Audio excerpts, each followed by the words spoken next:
Good. All right, awesome. So, all right, everybody, we're about to get started and get my camera here together. Sip of water, ready to go. So, welcome to my private equity funds basics. So, welcome everybody. Um, I'm Max Bullier, and today we're going to be diving into the world of private equity. If you're here, you're either looking to start a fund, invest in one, or just simply have a better understanding of how it all works. Whatever the case may be, you're in the right place. Private equity, private equity funds plays a significant role in the investment markets, providing capital to companies and offering high return to potential investors. Now, before we jump all the way in, let me share a little bit about myself. I provide legal counsel tailored to dynamic needs of businesses and investors. My firm specializes in corporate law, mergers and acquisitions, private equity, and the hospitality and entertainment industries. So, whether you're structuring a new venture, negotiating high stakes deals, or securing growth opportunities, my team delivers legal expertise and industry insight to help you drive towards your goals and have you complete your ultimate success. Now, let's kick things off in the chat. How many of you have ever considered investing in a private equity fund, or how many of you are currently in a private equity fund? You drop a yes in the chat. Anybody considering joining a private equity fund? All right, we got somebody here considering. Okay, very good. All right, companies owned by private. Okay, considered. Awesome. All right, very active chat here. I like it.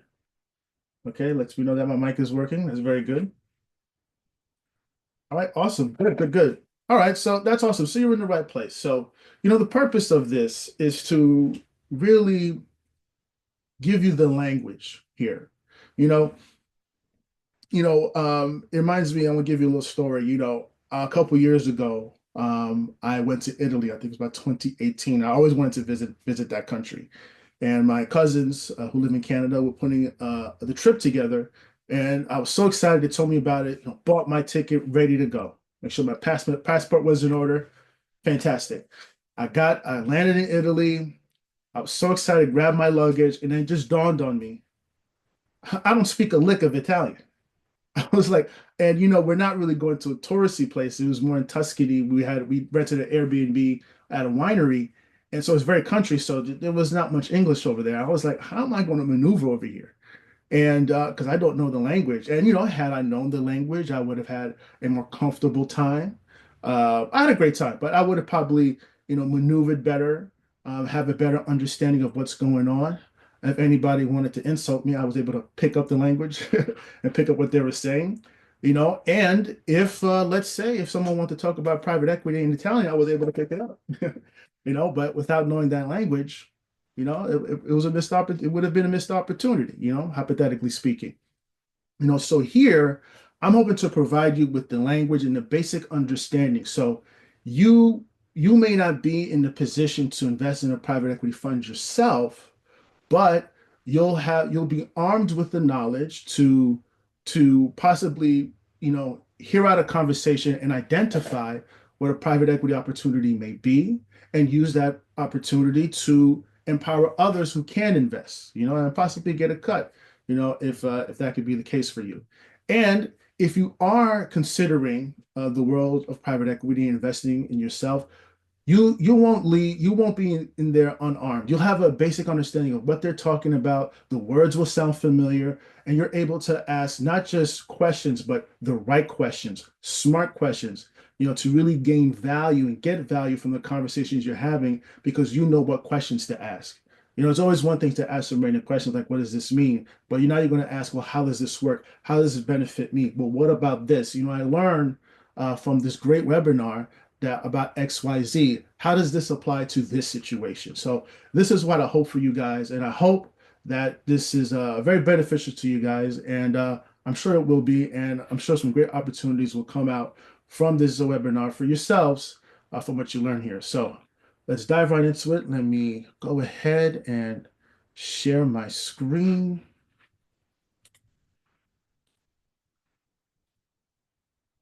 All righty, so you guys should be able to see this. All righty. All right, so now let's get one thing straight. Private equity isn't just for the billionaires. It's a strategic way to build capital, scale businesses, and maximize returns. But and this is important, it's also heavily regulated. You need to know the rules before you play, and that's exactly what we'll cover here today. Okay, let me fix my webinar. My page here is a little distracting. Okay, very good.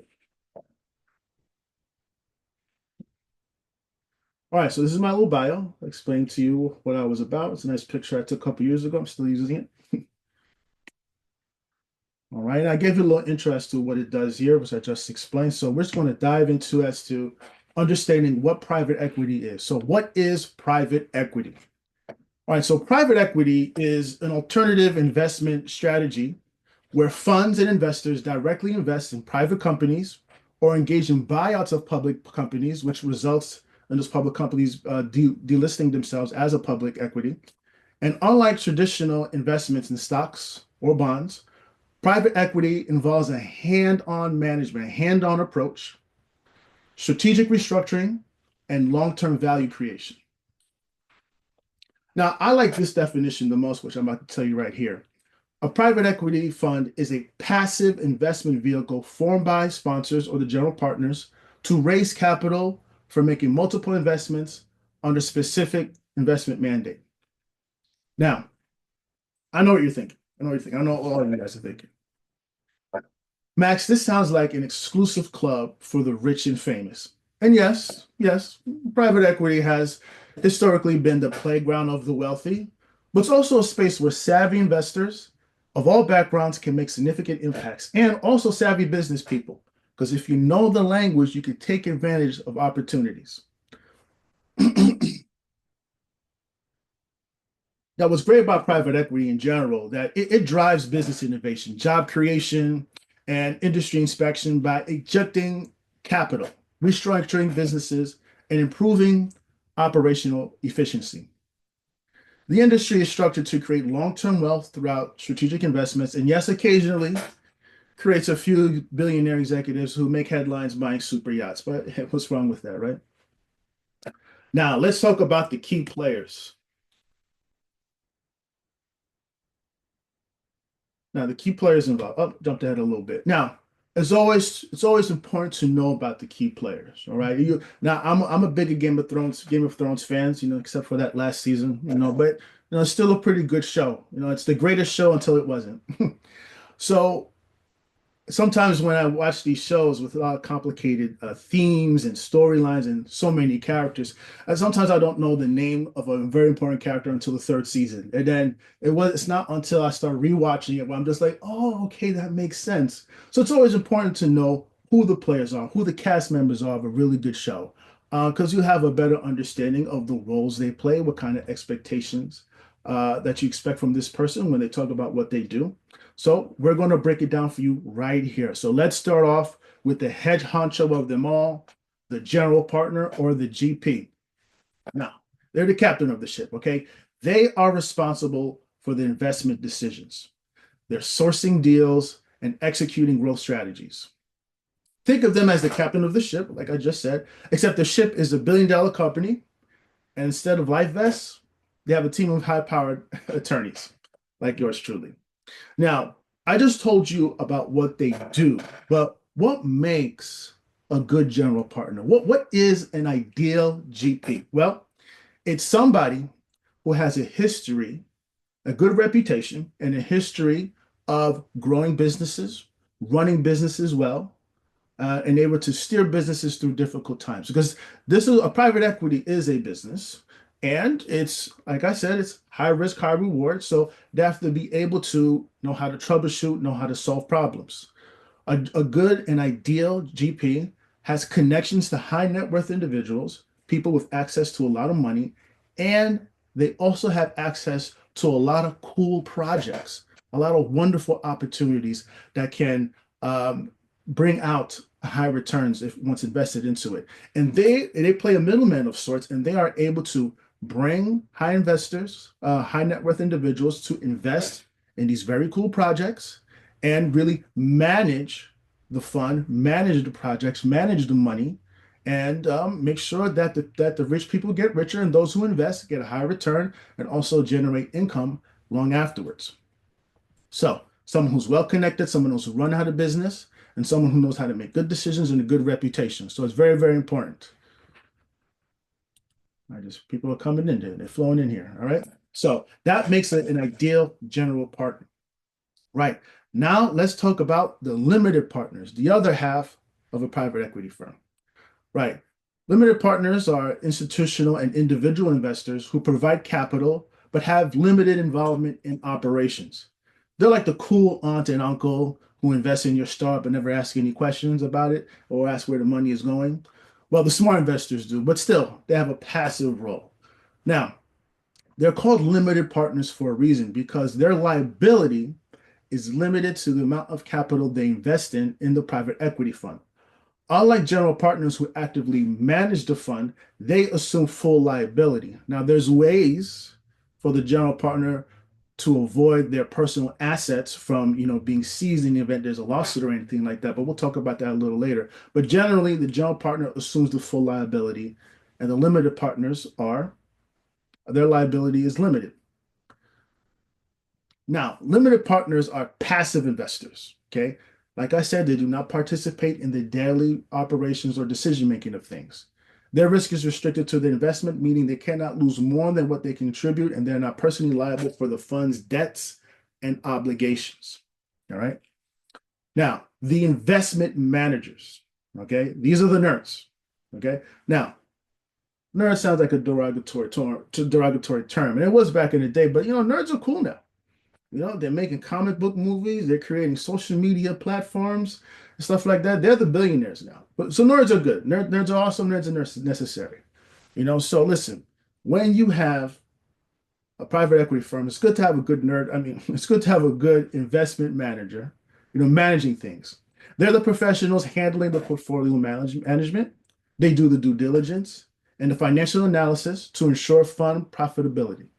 These are the folks who make sure the math checks out. Again, nerds. Because you can't just slap a big number on a slide and call it a business model. You can try, but people will call you out, especially the intelligent investors. Right? Now, let's talk about the portfolio companies. Right? This is the key role. This is the key part, the key entity. The portfolio companies are the businesses that private equity funds invest in, typically with a goal of growth, efficiency, or a turnaround. These companies are like contestants of a makeover show. A private equity, comes up and looks at the contestants of the portfolio companies, gives them a nice makeover to give them a full transformation. They're looking beautiful. They're beautiful. They're beautiful. But that's the idea. Really help these companies grow or turn them around, make them profitable so you can cash out and do it all over again.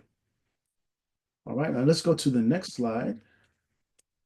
As we continue here, the main fund, the next piece of this private equity, and this is the essential piece. This is the center of it all. The main fund in a private equity is the primary investment vehicle. All right, people are coming in. The primary investment vehicle that invests, the primary investment vehicle that holds and manages the portfolio of investments. It pulls capital from multiple feeder and parallel funds, allowing investors to participate while optimizing tax and regulatory structures. The main fund, controlled by the general partner and the investment managers, makes all investment decisions, executes strategies, and distributes returns back to its contributing funds. Now, we also have the feeder fund.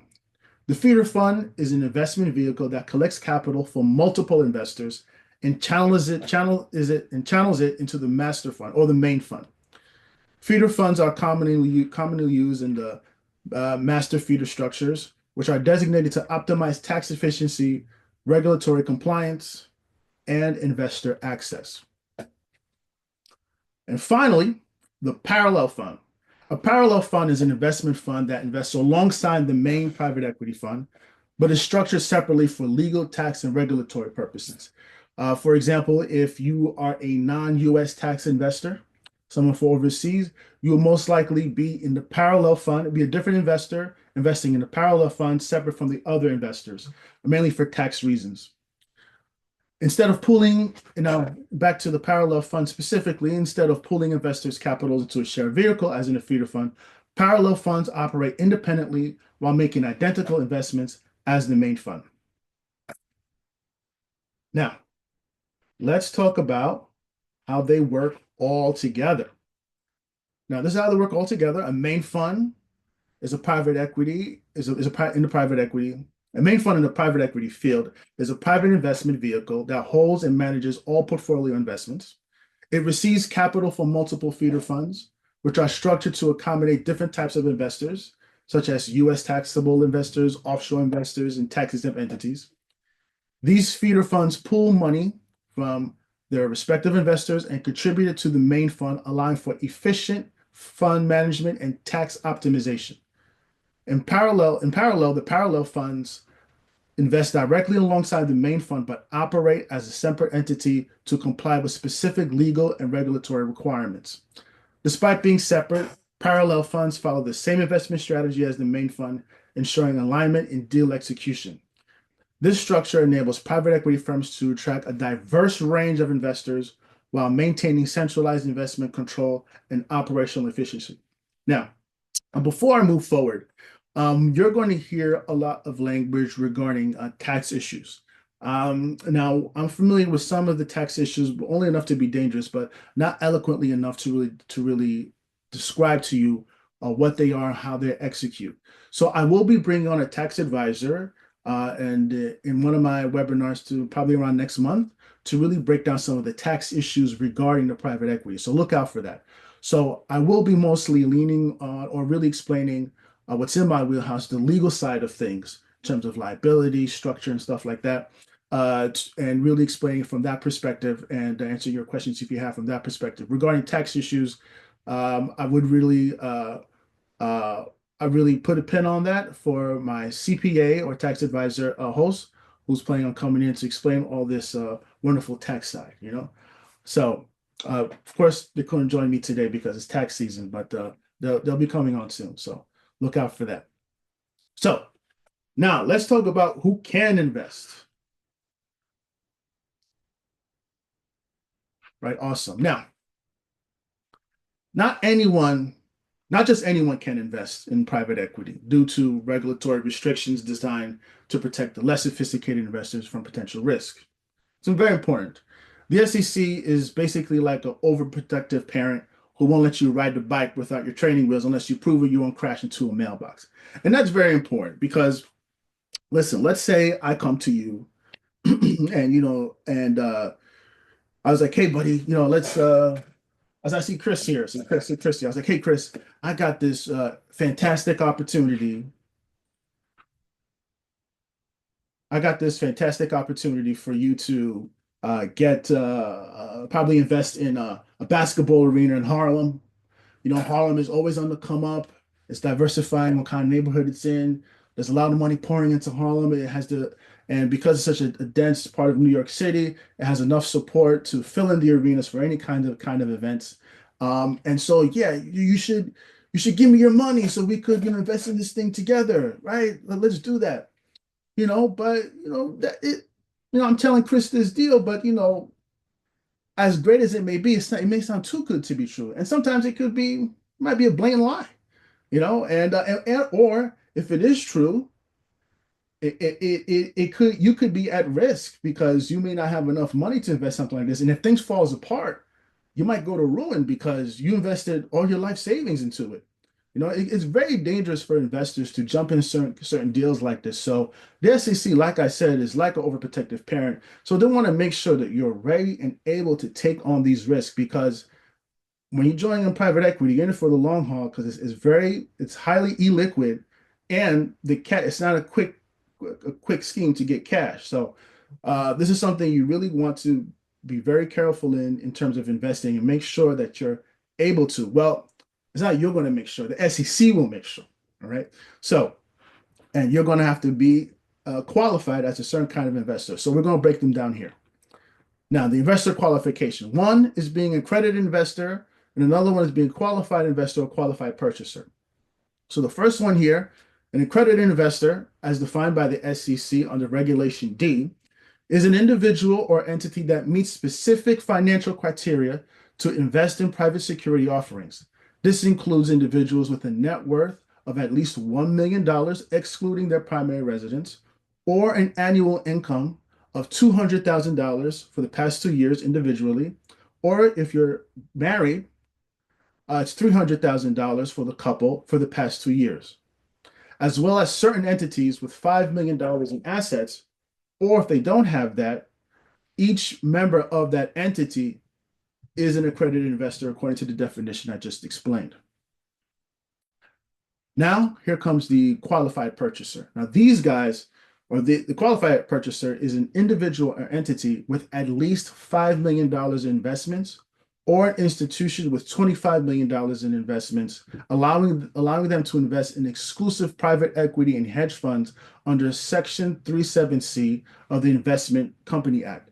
This designation is imposed as a higher financial threshold than accredited investors, granting them access to more sophisticated and less regulated investment opportunities. So I would say that the key difference here between a qualified purchaser and investor is that for opportunities and projects that are less regulated and could require a higher threshold for you to invest in, you have to be very qualified. That means you have to make a lot more money. You have to have a lot more assets for you in the bank, because if things go bad, you have to have the ability to absorb such a loss and be able to recover. And that's the thing. And that's really the in a nutshell, what the SEC is trying to do when making you a qualified accredited investor or qualified purchaser.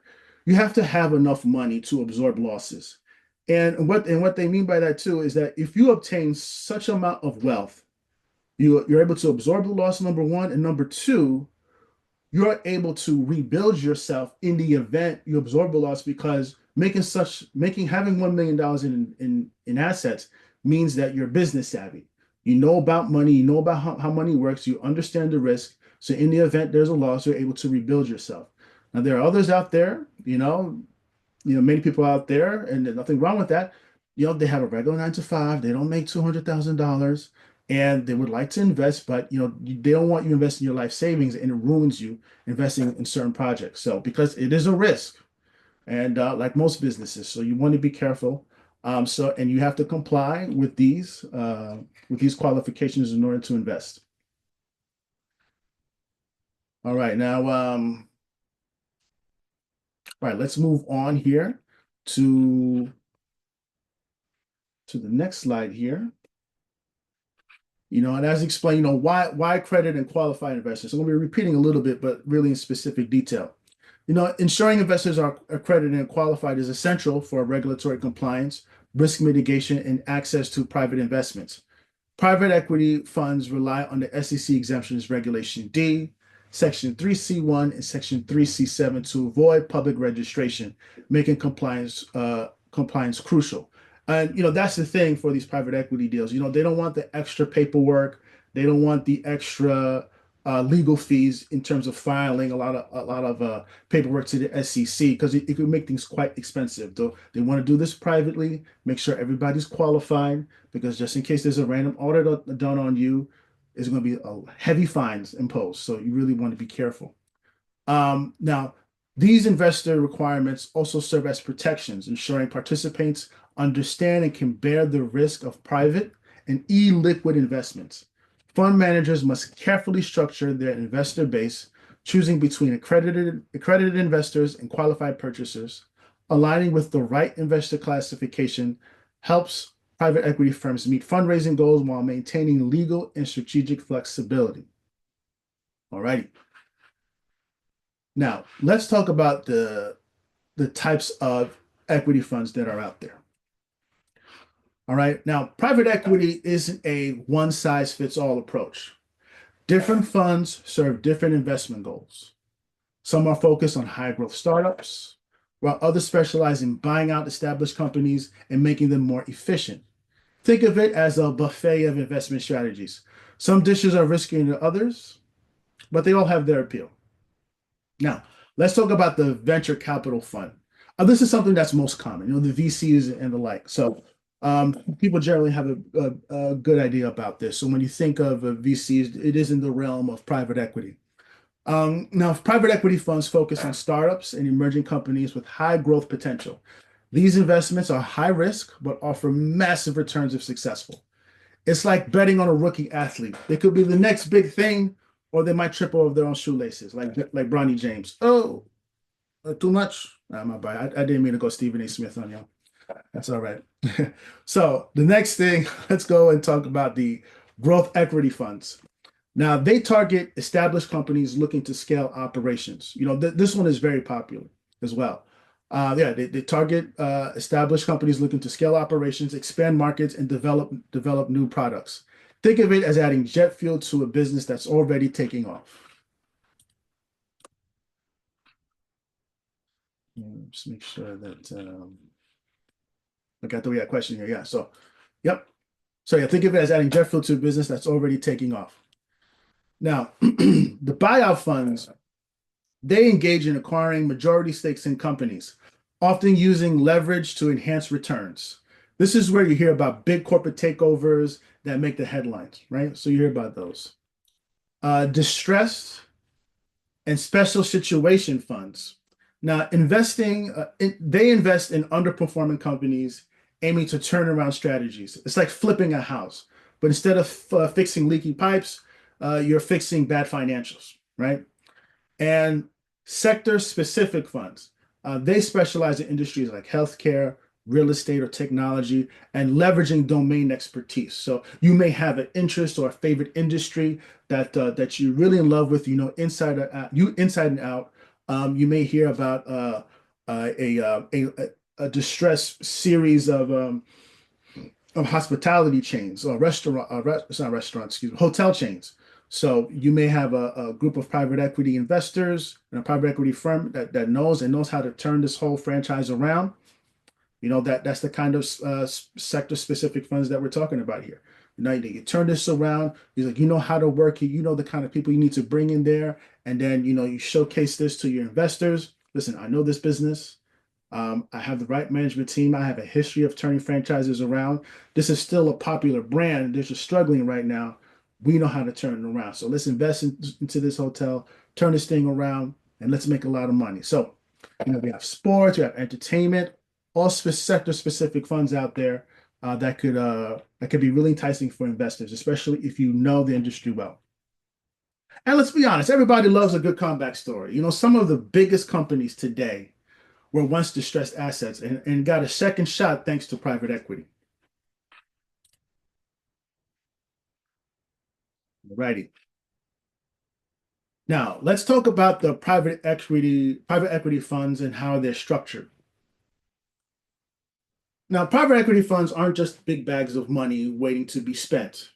They have a well-defined structure to ensure efficiency, mitigate risk, and let's be honest, this is all about the money. Maximize profits for the people at the top. That's what it's all about. That's what we're here for. It's not charity, right? It's not a nonprofit. They typically involve multiple investments, each with distinct roles and responsibility. Think of it like a really well organized heist movie. Everyone has their role. And if one person messes up, things go sideways real fast. Now, right here, I did a little duty. I did a little doodling, on my own. As I was watching the Knicks play. We're doing all right this season. I don't really like how our defense is playing nowadays, but I think we're going to be okay. Mitchell Robinson is back. He's looking real good. I know Jalen Brunson is hurt. It hurts me, but I feel like it's going to force the team to really come together and coalesce and really showcase their talent. But I think we'll be all right. Okay, so Karl Anthony Towns, he look a little soft to me nowadays, but I think he was able to figure things out. Had a great game the other night against the Miami Heat. That's my little Knicks talk. I'm a big Knicks fan, orange and blue. Anyways, I digress. So here's my private equity fund structure here.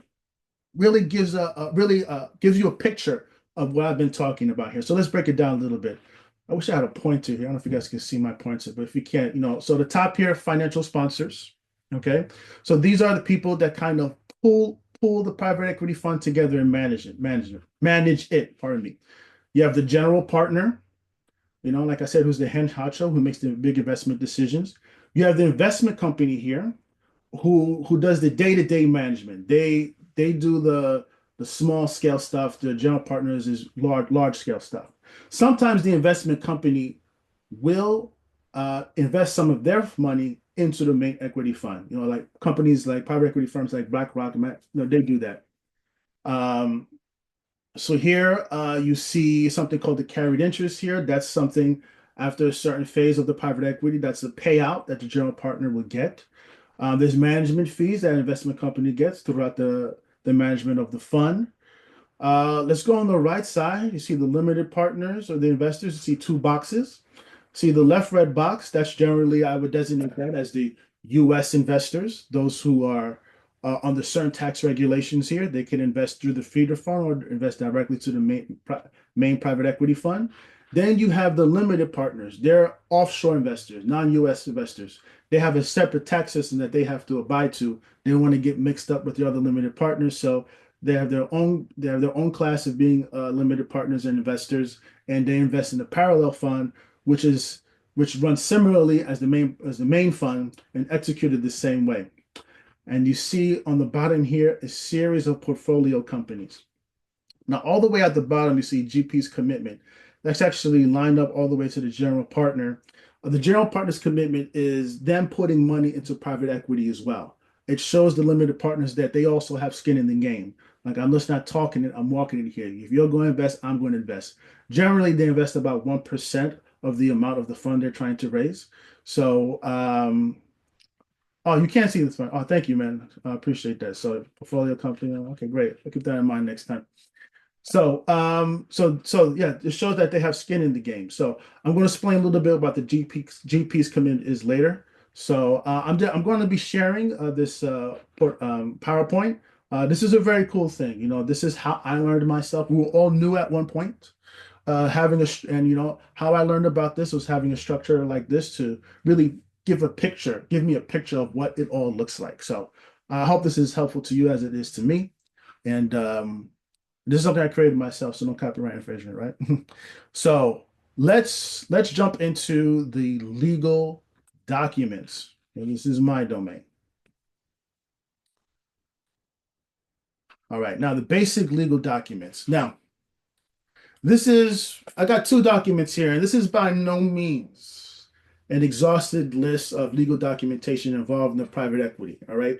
You have your limited partnership agreements, which I'll explain, your PPMs, which I'll explain, uh, your your term sheets, your operating agreements for the LLC portion of the private equity, your LOIs, your NDAs, and several agreements, stock purchase agreements. When there's a buyout of some sorts, when there's an when the exit strategy is executed, a lot more agreements, due diligence work, a lot of paperwork, right? But we could delve into that a little. I'll have another webinar where I talk exclusively about legal documentation. But here, these are the two basic documentations you need. Okay. The limited partnership agreements. This is the agreement between the general partner and the limited partner. This legal contract outlines how the fund is run, and this is the private equity rule book, as it were. It gives specific terms how the general partner would operate, how the limited partners operate, the liabilities, the indemnifications, and the like. How the investors will be paid back, how the general partners will be paid. No, it's the Bible essentially for this. And then you have the private placement memorandum. This is the sales brochure of the fund. Except instead of glossy pictures, it's full of disclaimers about risk. Because let's be honest, things don't always go as planned, and that is the nature of big business. Now, private equity structures are built for long-term success, tax advantages, and of course, making sure everyone gets paid the right amount at the right time. Now, let's dive into let's dive into the role of the general partner. I briefly talked to you about it, but we're gonna get a little bit more specific here. Now, the general partners or the GPs in private equity manage the fund investments and operations, ensuring capital is deployed wisely and businesses grow in value. They source, evaluate, and execute deals, working closely with portfolio companies to enhance profitability and prepare for successful exits. Now, to align with their interests with the limited partners, the GPs typically invest at least 1% of the fund's capital and earn management fees to cover operations, which is the GP's commitment. Their real payday comes from the carried interest, which is usually 20% of the fund's profits over a hurdle rate, incentivizing them to maximize returns. So listen, you want to get 20% of something, let's make sure it's a lot of money so you get a big chunk of change for yourself. So it gives them some incentive. Above all else, the GPs have a fiduciary duty to act in the limited partner's best interests, ensuring transparency and strategic decision making and strong financial performance. So if you're going to do this, be good at it. Now, there are some emerging trends happening around the world of private equity regarding general partners. Let's get to my next slide here. Oops. Is this right? Okay, very good. Now, in a lot of contracts, you have certain clauses like for clause, termination for cause, or termination not for cause, or no fault divorce, no fault divorces. Now, you'll have this in these agreements, but limited partners are increasingly advocating for mechanisms that allow for the removal of general partners either without cause, no fault divorce, or specific misconduct for cause. No fault provisions enable the LPs to terminate the investment period or dissolve the fund without alleging misconduct, typically requiring a supermajority vote, or often 75 to 90% of the voting interest of the limited partners. For cause removals pertain to general partners' actions like fraud, gross negligence, willful misconduct, and usually necessitating a lower voting threshold. So what's interesting about this is, typically what they want now, the limited partners, is that they want to make sure that the general partner is competent. Okay. And they're investing a lot of money. They just want to make sure that they're doing not just doing a good job, but doing a really good job, not making mistakes or anything like that. Because terminating somebody for gross negligence, it means that, they're embezzling funds, or they're grossly incompetent. It's a very high threshold for removing a general partner. Limited partners are interested in lowering the threshold. It was just like, listen, we're invested in this, we're in it for the long haul. We want to see things through. But if you, as a general partner, are not cut out for this, we would like to see someone replaced. Either have you removed, put somebody else in here. Yeah, we know you put it together. We want to have the ability to vote you out just in case the ship is starting to sink. So if they don't see you as a good fit, they might want to remove you, because no one really gets terminated for being bad. You get terminated for purposely being terrible, or something you obviously should have seen as a bad idea. You should have been wise enough not to do it. So they're seeking to lower the threshold here. We'll see if that trend becomes standard, but there's something that's emerging to look out for. Continuing on the emerging trend regarding general partners, more clauses here. LPs, the limited partners, limited investors' concerns about fiduciary duties and indemnifications. LPs are scrutinizing the standards of governing the general partner's behavior, emphasizing the need for clear definitions of fiduciary duties and the standard of care. The prevalent standard is often gross negligence, which I just talked about, but LPs are looking for a simple negligence standard to ensure greater accountability. So I just explained that there. I got a little ahead of myself. And then there's the indemnification clauses. These clauses generally protect general partners from certain liabilities incurred during the fund of the management. Limited partners are keen to ensure that indemnification does not cover acts of misconduct or breach of fiduciary duty, advocating for limitations that exclude protection for gross negligence, fraud, or willful misconduct. Generally, when I have my contracts for indemnification clauses, indemnification is generally, the company or the private equity firm, any event, like say, any event the general partner gets sued in service of the private equity firm, the private equity firm or the limited partnership altogether would run interference for the general partner. Like they'll take on the blame, they take on the losses, especially if you're someone suing you for doing good work, so long as you're not breaking any laws and breaching any fiduciary duties or done anything fraud or willful misconduct. So there may be misunderstanding or something that's unforeseeable, that's reasonable, and there's a lawsuit, the limited partnership may cover you. That's that they're indemnifying the general partner. So that's what it is. So limited partners are, they kind of want to make sure that if the general partner has committed gross misconduct, that the limited partner doesn't have to um, cover that. But I find that in my agreements that I drafted, that's usually standard for my book. If the general partner is doing some willful, terrible acts, the limited partner should not really cover them at all because you should have known. And let's not be a criminal when handling other people's money, right? So let's talk about the function of the nerds. I mean the investment managers. Nerds are cool. Nerds are cool. Nerds are cool nowadays. They wear Jordans nowadays. They're cool. No pocket protectors. All right. So, function of the investment manager. Now, the investment manager, aka the management company, is the behind the scenes guy, the behind the scenes powerhouse that runs the fund's day-to-day operations. So the GP can focus on making the deals and look impressive in the meeting rooms. Um, they act as a separate legal entity and manage the fund assets, execute investment strategies, and they handle the not so glorious tasks like legal, my work could be fun. It's not that boring, but legal, administration, and compliance. Now, in return for their services, the management companies or the investment managers earns a management fee, typically 1.5 to 2% of the management fund. Because let's be honest, running a billionaire fund is not cheap, and so let's ask a key question. Why is it separate from the general partner? Why is the investment management company separate from the general partner, particularly when they both have management duties? Where for one, it limits the liability. So if things go south, the general partner's personal assets aren't on the hook.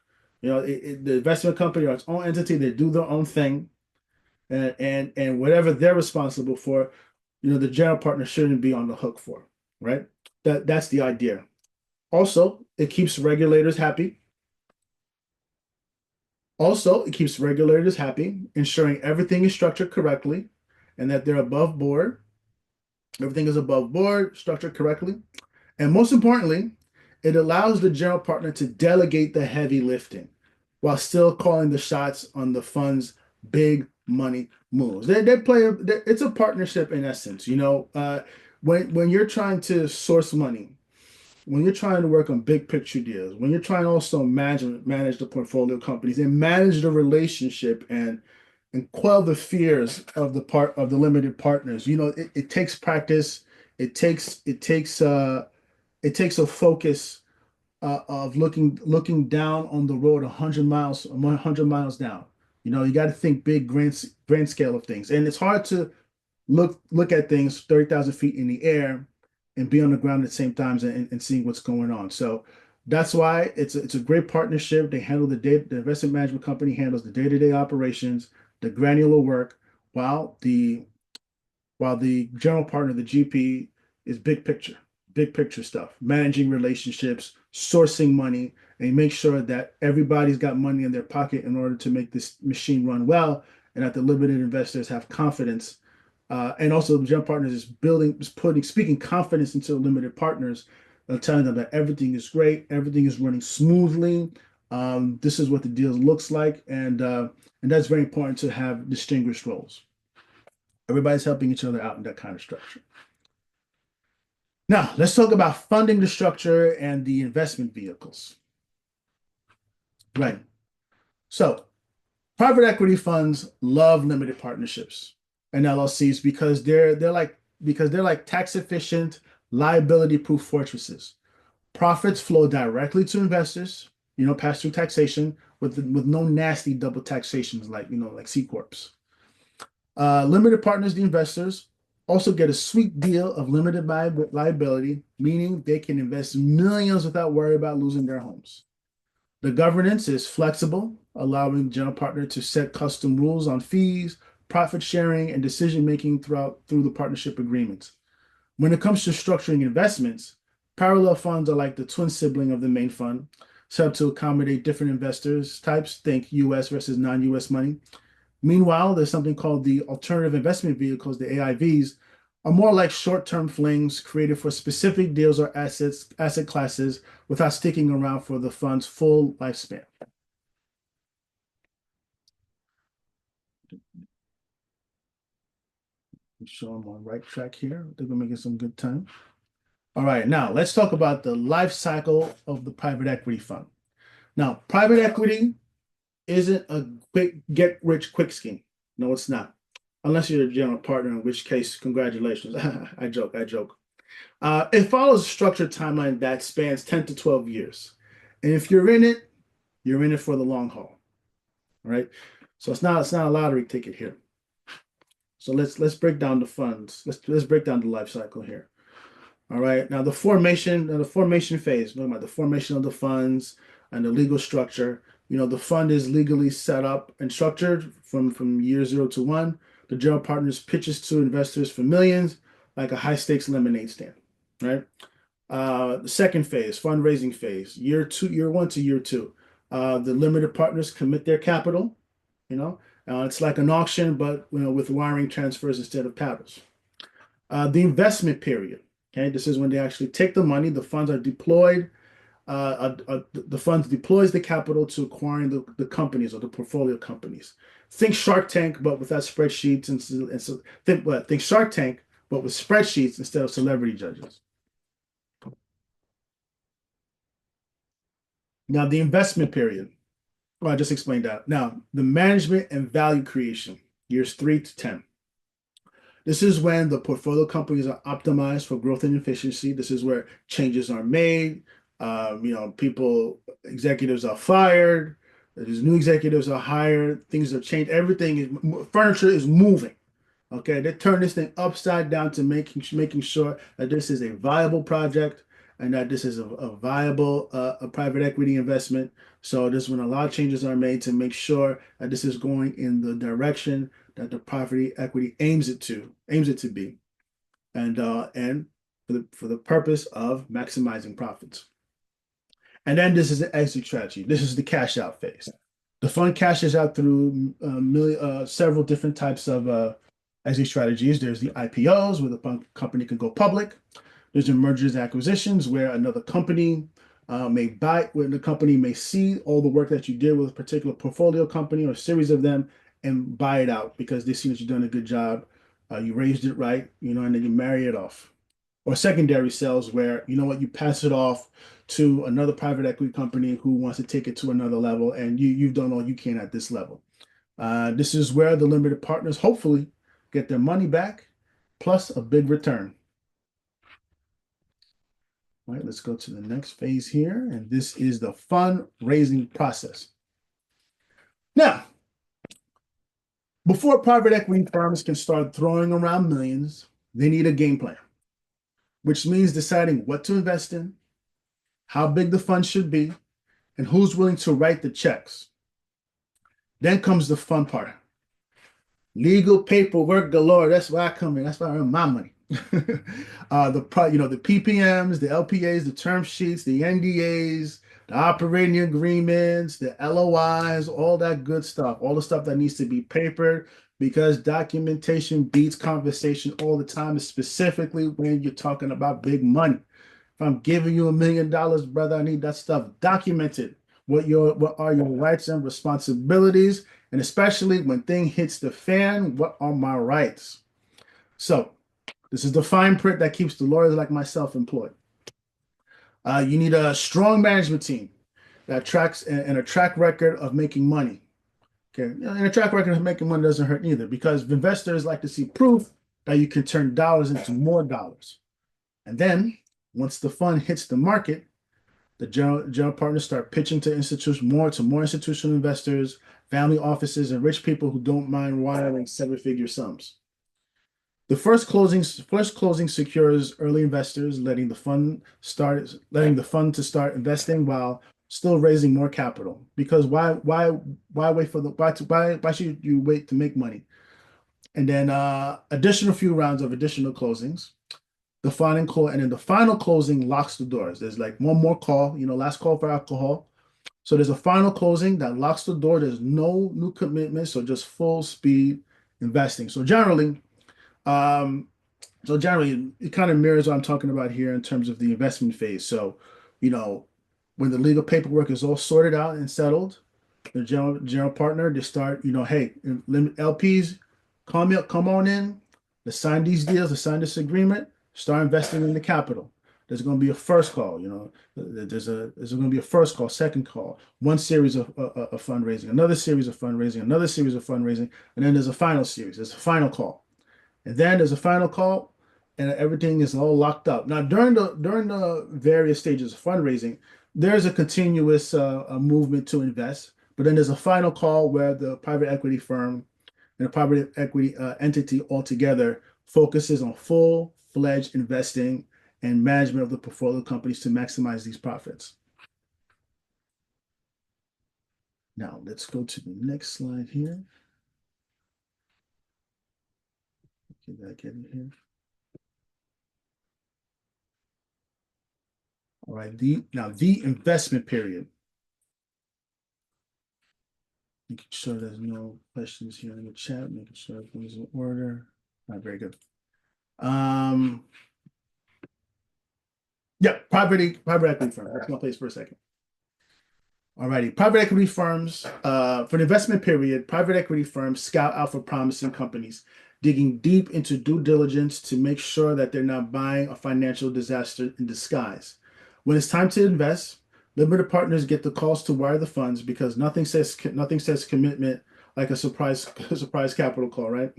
Well, the general partners negotiate ownership stake and board seats, making sure that they have enough control to steer the ship or at least prevent it from sinking.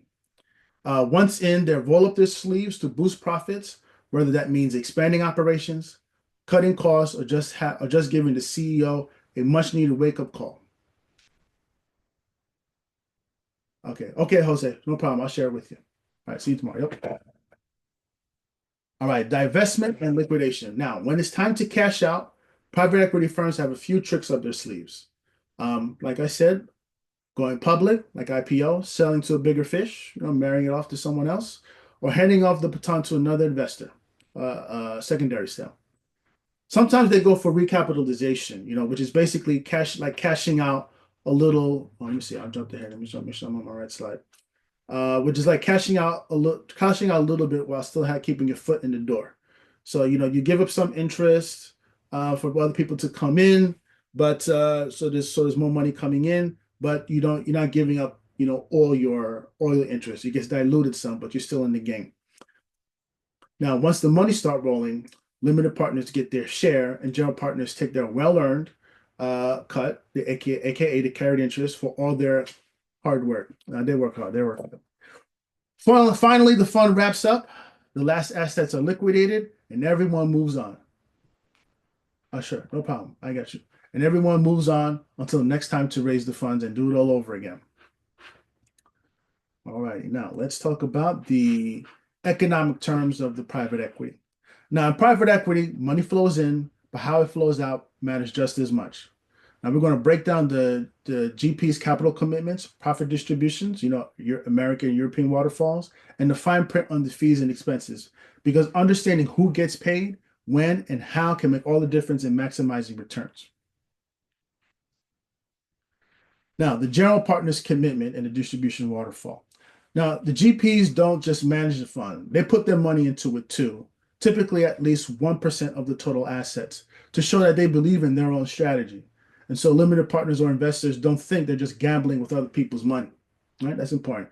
This skin in the game aligns their interests with the limited partners, making sure everybody's rowing in the same, hopefully profitable direction. After all, nothing says I'm confident in this fund like writing a personal check with lots of zeros. When it comes to who gets paid first, the distribution waterfall lays out the rules, kind of like an investment paycheck queue. Now, let's break down the American waterfalls and American versus European waterfall and certain clawback provisions. Okay.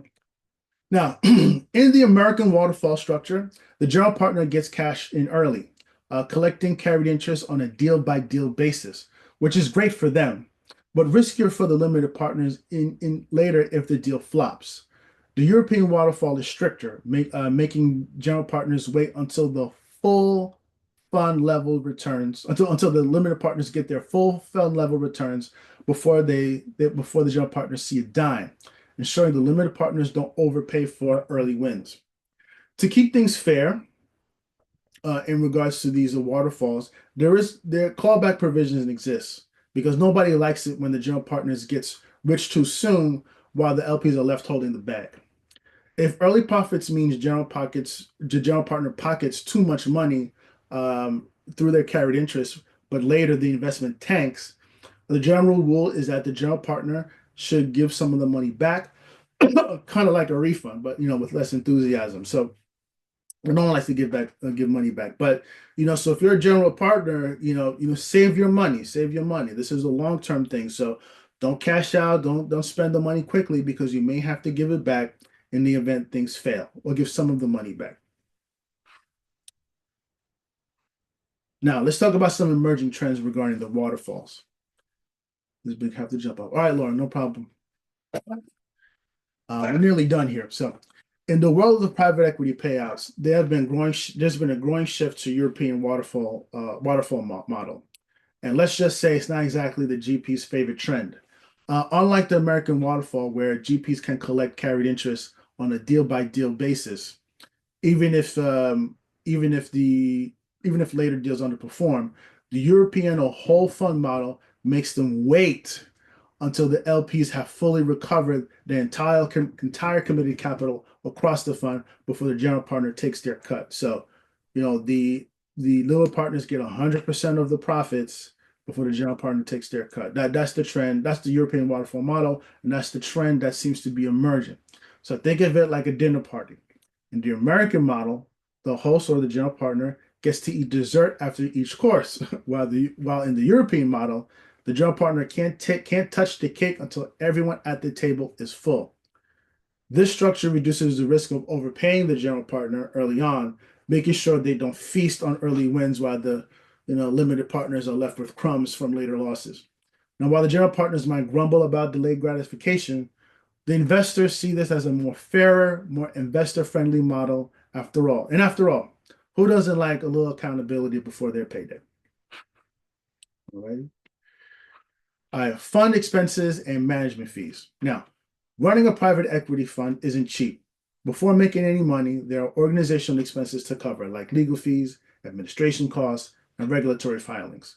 Because the SEC loves paperwork. They love that stuff. That's how they stay in business, and like lawyers too. Then comes the funding. Then comes the fund operating expenses, which keep the lights on with the ongoing legal, accounting, and compliance costs because no one wants a surprise audit.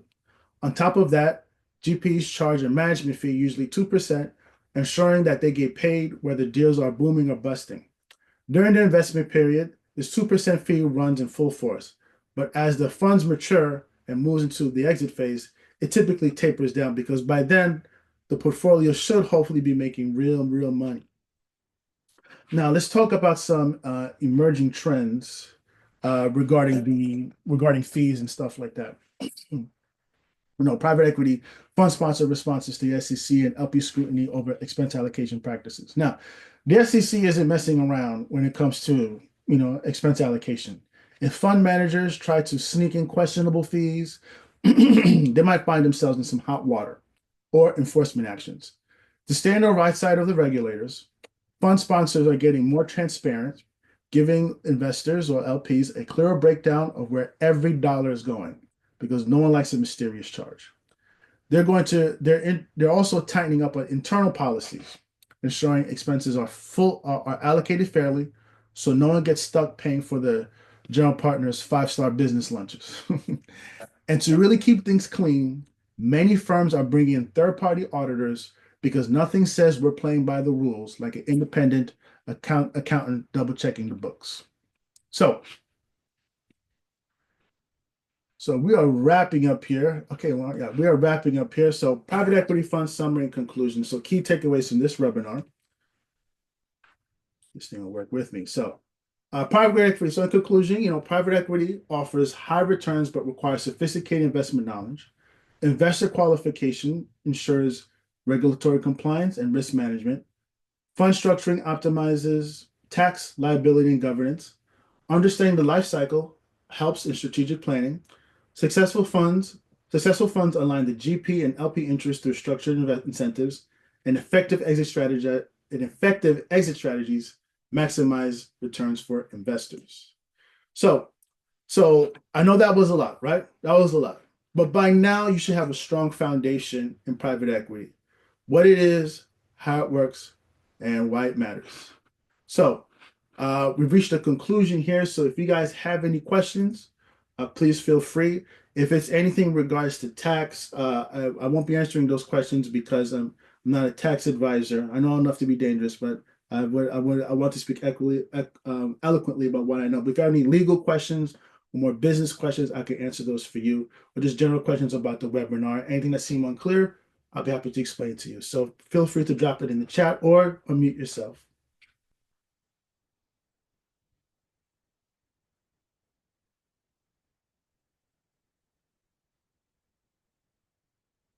Okay, we had a we had a comment here. I understand. Okay, we have a comment here. Yes, documentation beats conversation. Yes, yeah, having something in writing is very important. Okay, awesome. That's very true. That's very true. Chandra, yes, awesome. Yeah, this has been Chanel. Thank you for the kind comments. I'm glad this was helpful. And estate planning attorney, yeah, no problem. Okay, so I see there are no questions, so I will real quick drop my contact info in the chat. Bear with me here.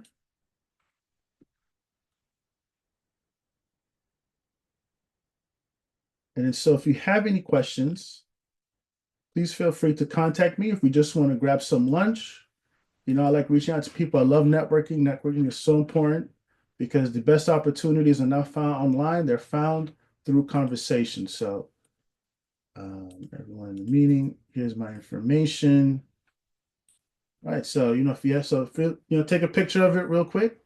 So this reaches the end of the webinar. I appreciate you. Yeah, thank you, Taryn. I appreciate you, man. It's good to see you. We got to catch up. So thank you for coming. This is the end of it all, and please stay tuned for the next episode, which I'll announce in the next couple of weeks. So you have yourself a good day. Thank you, guys. Appreciate you guys.